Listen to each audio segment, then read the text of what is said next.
はい、お疲れ様です。日玉の北川です。今日もフェルトキャスト始めていきます。今回はね、植毛の話。犬でも猫でも一緒なんだけれども、顔の場所によっていろいろ毛の入れ方っていうのを変えてあげなきゃいけない。変えてあげなきゃいけないんだけども、自分の引き出しが少ないとね、どうしてもワンパターンになっちゃうんで、そうすると、今ここに画面に出てるね、この作品のように、ちょっとひどい状態になっちゃうと思うんだよね。これ僕が5年前に作ったね、フェルト始めた頃に作った猫なんだけども、植毛の仕方がこの頃分からなくて、もうワンパターンな植毛しかできてない。どうやってこう毛の長さを表現するかって言ったら、もうハサミでカットして凹凸を表現するようなやり方をしてるんだよね。で、どんなにね、こうやってベースをうまく作ったとしても、植毛することでそのせっかく作ったね凹凸が埋まってしまって、植毛しちゃうとなんかぼやっとした作品になっちゃうってこう悩んじゃう人は結構多いと思うんで、今回の動画を撮りました。今回話す3種類の植毛のやり方で、こんな感じでね、長毛のやり方、短毛種を作る時のやり方、それから本当に超短毛を作る時の植毛の仕方で、これはね差し固めなんだけども、そんな話をしてるんで、見てってください。これをね見て植毛のやり方を参考にしてもらえれば、こんな感じでね、こういう感じで毛の表現ができるようになると思うんで、最後まで見てってください。はい、じゃあいきます。はい、じゃあ今日は植毛について勉強していきます。こう猫でも犬でもね作るときに植毛をするじゃない。で、場所によっていろんなやり方があったりとか、使い分けをするっていうことね。あとはその長毛種だとか短毛種、それに合わせてどういう素材を使ってどういう風に毛を植えていかなきゃいけないかってね、それぞれやり方が違うんで、そこをねざっくりと説明していきます。でね、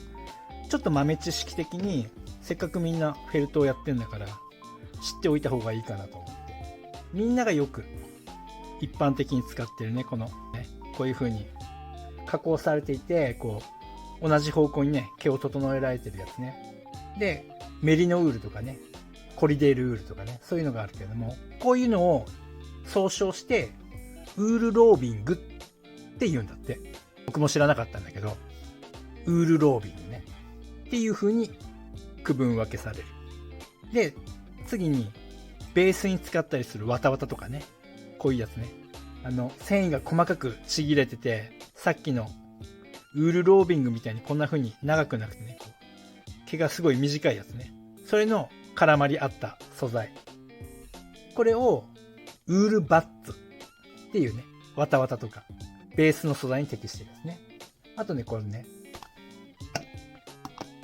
見ての通り羊の毛そのままの状態のやつ、原毛の状態ね、これはロウウールって言うんだって。で、まだね加工したりとか洗ったりしてないものを、僕らは原毛なんて言ってるけどね、そんな風に大きく3つに区分されるんだよなんていうことをこう豆知識としてね持っておくといいかな。はい、じゃあね本題の方に。部分ごとによって植毛の仕方って変えた方がより綺麗に見せれるよっていうのと同じ一本調子で植毛しちゃうんで、なんでこう出来上がった時にせっかくねベースはうまくいったのに植毛しちゃうとぬいぐるみみたいになったりとかっていう風になっちゃうのは、もう植毛の仕方がワンパターンだから。そうではなくて、場所ごとにやるべきことを変えてあげる。それによってこう様々な表現ができるようになるんで、それの話を今日はちょっとします。でね、これ見えるかな。植毛っていうかね、その毛を植える作業をしてね、毛並みを表現するんだけど、その時には他にもいろいろあるかもしれないけど、僕はね4種類使い分けてんだよね。みんな同じだと思うんだけども、一つはこの長毛種とかを作る時にこの長い毛を植えてあげる。で、これね短毛種の場合で、さらに短いのはこれはね、主に顔をね植毛する時に使う技。あとはこれ顔とか他の場所にも使うけど、植毛というより差し固めだよね。差し固めの状態見えるかな、これ。で、それぞれ特徴とか表現の仕方、植え方がね全然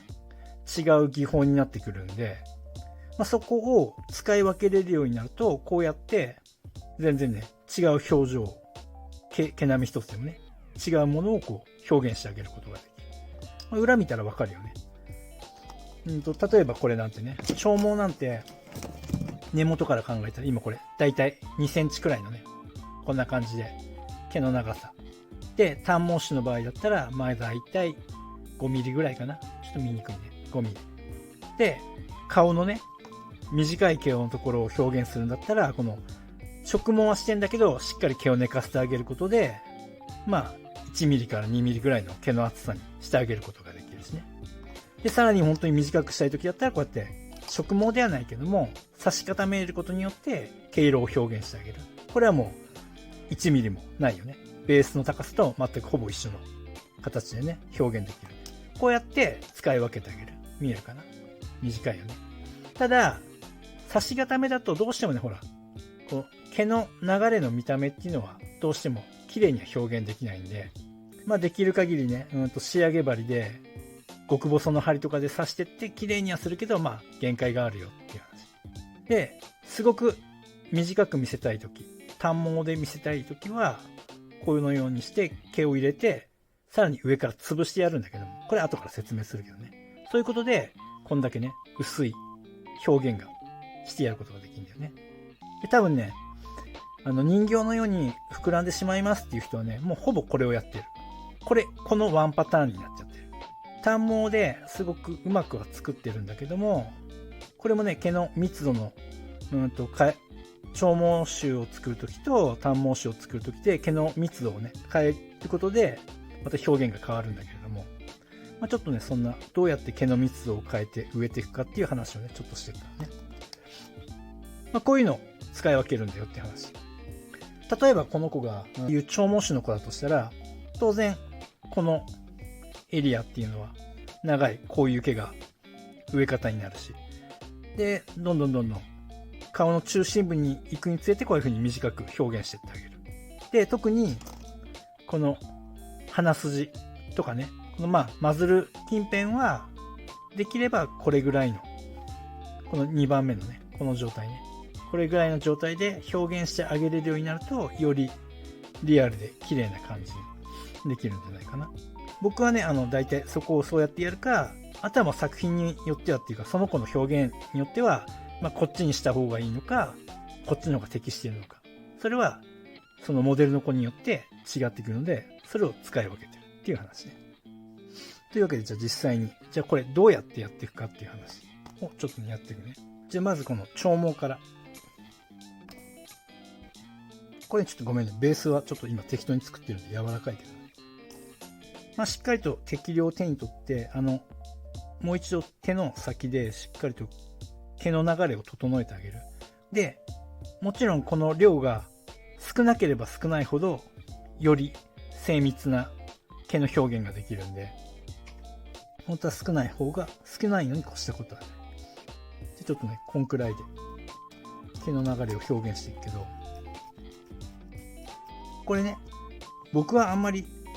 植毛が得意な方ではないから、参考程度に聞いてほしいんだけども、ほんとね、綺麗に作る人はすごく綺麗に作るから、そういう上手い人のね、参考にぜひしてほしいんだけど、で、僕が長毛種をこう作るときっていうのは、まずこうやって刺すよね。で、大体ね、この、差し込んだ部分っていうかね、この、ベースに差し込んだ部分っていうのが、感覚的にだけど大体5ミリぐらいを、この、差し込んだ状態にしておく。で、必ず、こっから折り返すんだけど、今、この折り返しの部分が弱くなるんで、ひっくり返してあげて、もう一度この折り返した根元をしっかりと刺してあげる。で、刺す方向っていうのは、この毛の生えている方向に、根元に向かってしっかり刺してあげる。で、本当にしっかり強度出したいときは、しっかりめくってこっちの反対側の根元も刺してあげる。で、こんな感じね。こんな感じ。で、次が大事で、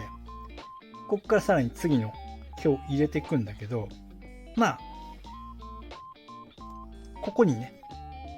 この1回目の根元の部分に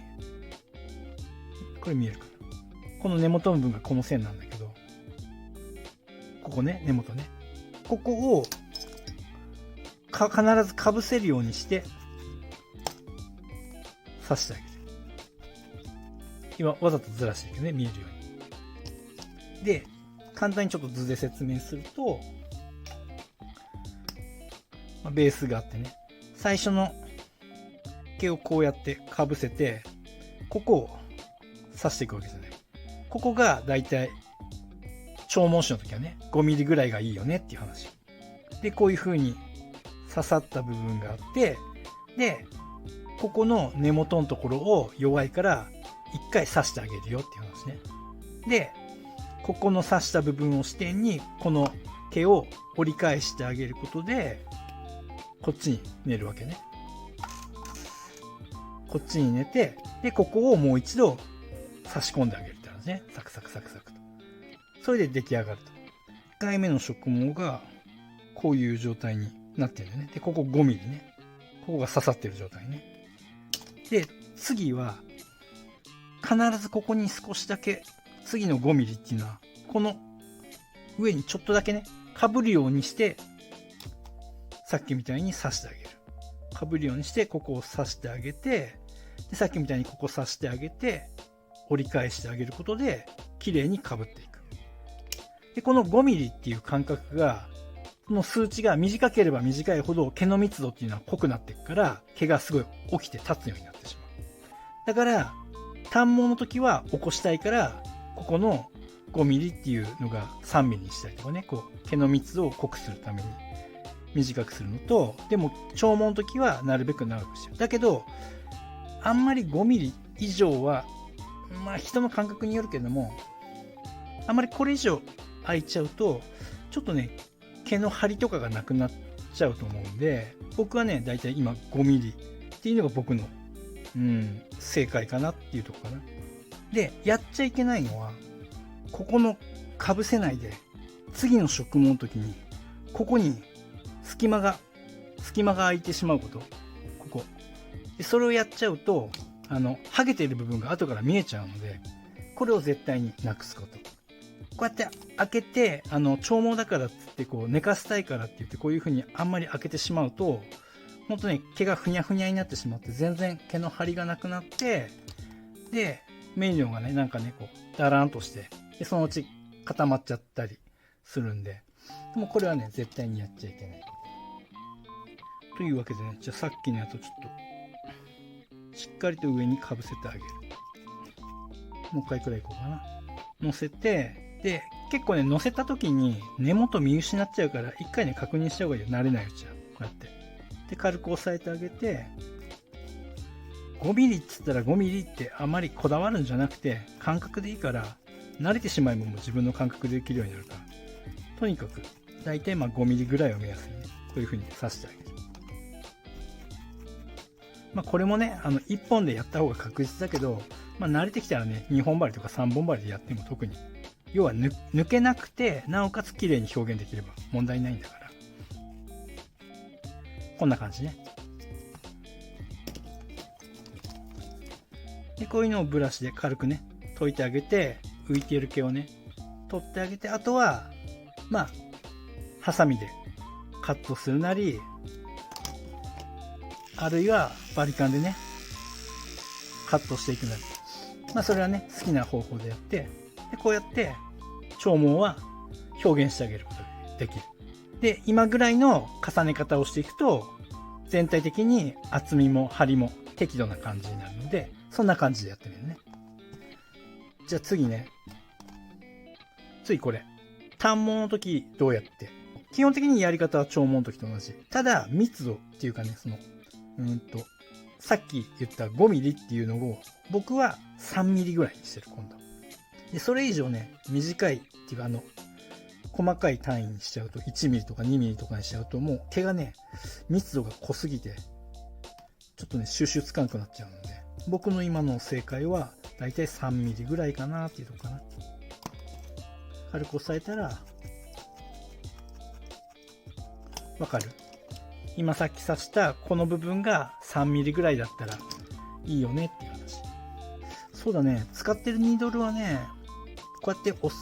さえるっていうか、刺すときにはスピードを結構一番使ってるかな。あと、スピードで押さえ込んで、で、しっかり刺すのにレギュラーで使ってる感じかな。で、やり方はさっきの長毛の時と一緒。折り返してあげて、根元をしっかりと刺してってあげる。こんな感じね。で、次の毛を、このね、持って植える時の量をさ、これを分厚くしてしまうと、一気になんて言うんだろう。ね、ベースに対してさ、こういう風に植え込めるもんが、ここのつまむ量が多くてなっちゃうと、当然毛はここの密度がね濃くなるから起きちゃってこっちに寝なくなっちゃうんで、なんでこれは長毛の時も短毛の時も基本的には一定量同じ。ただ変えるのはその刺す感覚だけ。この量自体を変えるわけじゃない。そこは勘違いしちゃいけない。じゃあね、2個目を乗せて、これもさっきと同じ1回目の根元に少しかぶるようにね、ここの隙間に空きがね、ここの隙間に空いてる空間がないように、ね、必ずかぶっているようにして刺してやる。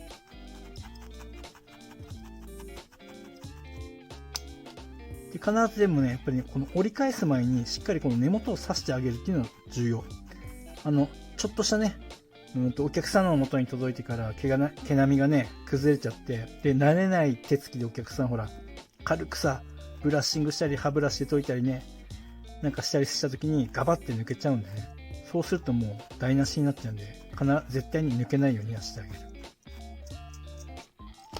じゃあもう一回だけね、もう一箇所。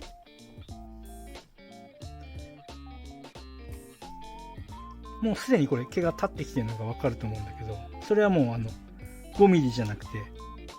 この植え込んでるこの部分が3ミリにしてるからね。密度が濃くなってるんで、こうやって毛が起きてくる。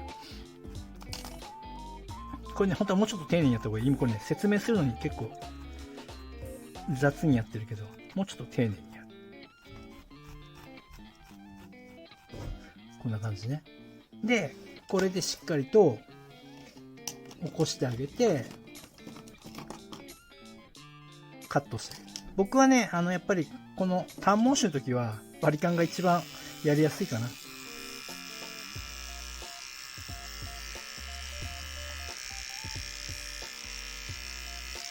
で、ハサミでカットする人はハサミでね、カットすればいいし。これはもうね、自分のとにかくやりやすいやり方。これじゃなきゃダメじゃなくて、自分がやりやすいやり方でどう表現したいかだからね、大事なこと。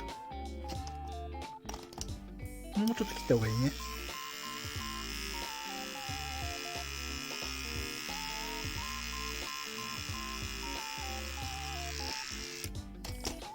まあ、ちょっとね、ざっくりとだけど、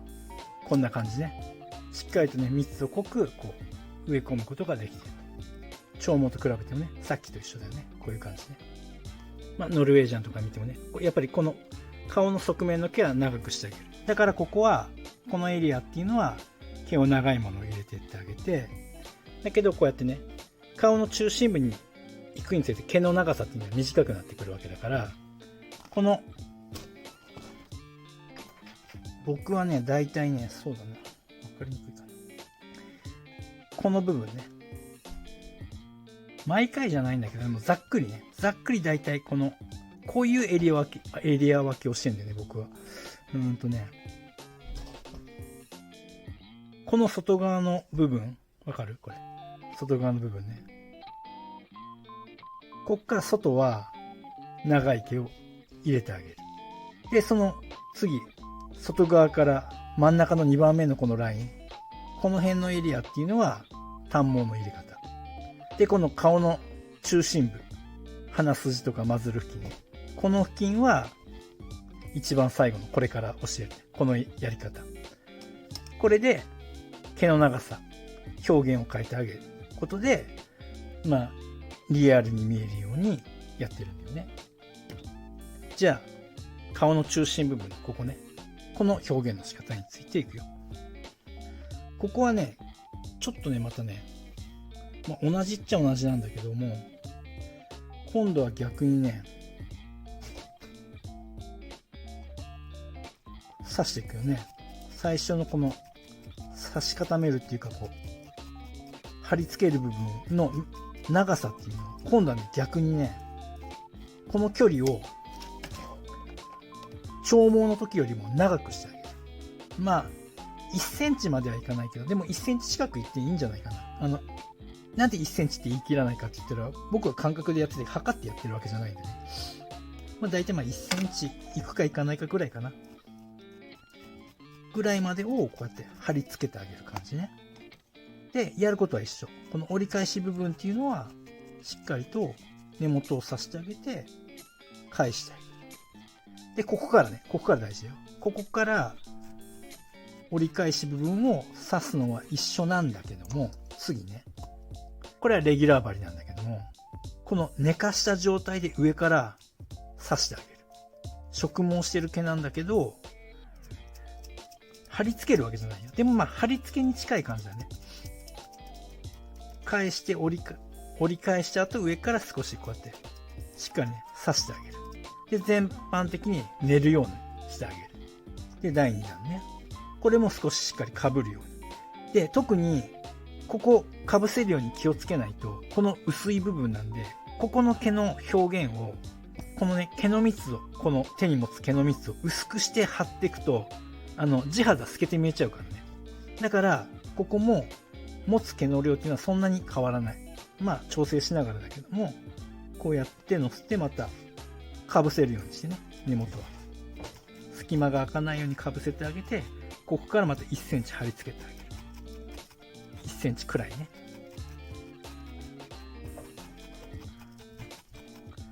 こうやって貼り付けたらまた同じように根元を抜けないように刺してあげるね。折り返しの根元。で、折り返してあげて、折り返し部分の根元はしっかりと刺してあげる。これは全部共通。やることは一緒。ただし、ここはまた上から毛をね、こうやって押さえ込んでやって、上からこういう風に刺してあげる。で、太い針だとどうしてもね、こうやってニードル刺したらこの針の穴が開いちゃうから、ある程度押さえたら、できれば仕上げ針ね、細針とか極細針を使って上から刺してあげる。これね、最初ね、不安になると思うんだよね。せっかく綺麗に植えてんのに上から刺しちゃったら固まってしまうんじゃないかって、植毛の意味ないでしょって思うかもしれないんだけど、そんなことなくて、で、一回ね、刺さっちゃうから、ブラシでも何でもいいから、軽くね、上からもう一回軽くこうやって解いてあげたら、十分こうやって綺麗に戻るんで、で、それを短くカットしてあげる。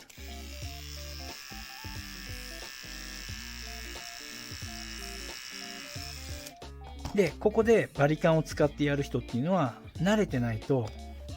うやってバリカンね、立てちゃうと、思いっきり地肌見えるぐらいまで、ね、せっかく植えた毛削っちゃうんで、絶対にこのバリカンの腹をね、この、ここね、ベースからこうやって離さない、浮かさない。浮かしちゃうと刃が立っちゃうから、中まで切っちゃうからね。こうやってやったら、そのまま素直に綺麗に切れるからね。で、ハサミで切る人は、ハサミでいいから、カットしてあげるね。見えるかな？ね、こんだけ、こうやってみるとわかると思うんだけども、ね、ほぼ同じやり方なんだけど、その、植毛する、こう、貼り付けさせる感覚とかを変えるだけで、毛の密度とかっていうのを変えれるから、こういう風に見たらわかるけど、こう、ベースに対してあまり高さが出ない。でも、こうやって毛の流れは表現することができるよね。で、もう少し長い毛を表現したいんだったら、これぐらい。で、もっと長毛種で表現したいならこうやって。こんだけね、差を出すことができる。で、さらにちょっとね、こうやって毛を入れるとか難しいなっていう部分はね、あると思うんだよね。腕が上がってこれば、すべて全面、指の間だろうが何だろうが、作品の大きさによるけどね、全部この手法を用いれば、全身きれいに植毛をしてあげることができる。だけど、作品が小さかったり、そこまで、まだ技術がいかなくて、違う表現方法を使いたいときは、ね、この、わたわたとかを使って、色付きのやつがあるからね。これで差し固めて、表現をしてやるのも一つ手だからね。この辺とかね。顔のこの辺とかね。ただ、綺麗には、この毛の流れみたいな毛のね、ツヤとかそういうのは出せなくて、こういうボソボソな感じになっちゃうからね。どんなに綺麗にやっても。そこだけは理解して使い分ければ全然、これもありなんで。そんな感じでね、毛の流れっていうのは使ってみる。というわけでね、今回はね、その植毛の仕方についてね、この毛の植えるね、貼り付けるその感覚っていうのをちょっと変えていくだけ。あとはその折り返した時にどういう風に上からね、押さえ込めばこういう風に寝てるけれども、綺麗な毛の流れは見せることができるし、こういう風にね、いろいろ使い分けていくと、よりね、リアルな作品に近づいていくんでね、みんな研究しながらやってってみてください。あとね、もう一個ね、大事なの。しっかりと、猫を作るなら猫の写真とかね、動画とか、ネットで何本でもあるんだから。あと犬もそうね。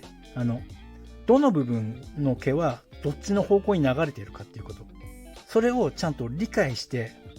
植えてやるだけで、全然また表情がね、変わってくるんで、そこもね、注意してやってみること。はい。じゃあね、みんな頑張って、綺麗な作品作ってください。はい。はい。というわけでね、見てもらったように、植毛にも何種類かね、あるんだよね。僕も植毛は得意じゃなくて、ね、どちらかというと下手くそな方だから、全然引き出しも少ないんだけれども、それでも、この3つ4つはね、使い分けるようにして、こういう作品をね、作れるようになってるんで、参考にしてみてください。でもね、植毛は、もっとすごい上手い人いっぱいいるし、僕よりね、すごく上手い作品を作る人なんてもう山ほどいるので、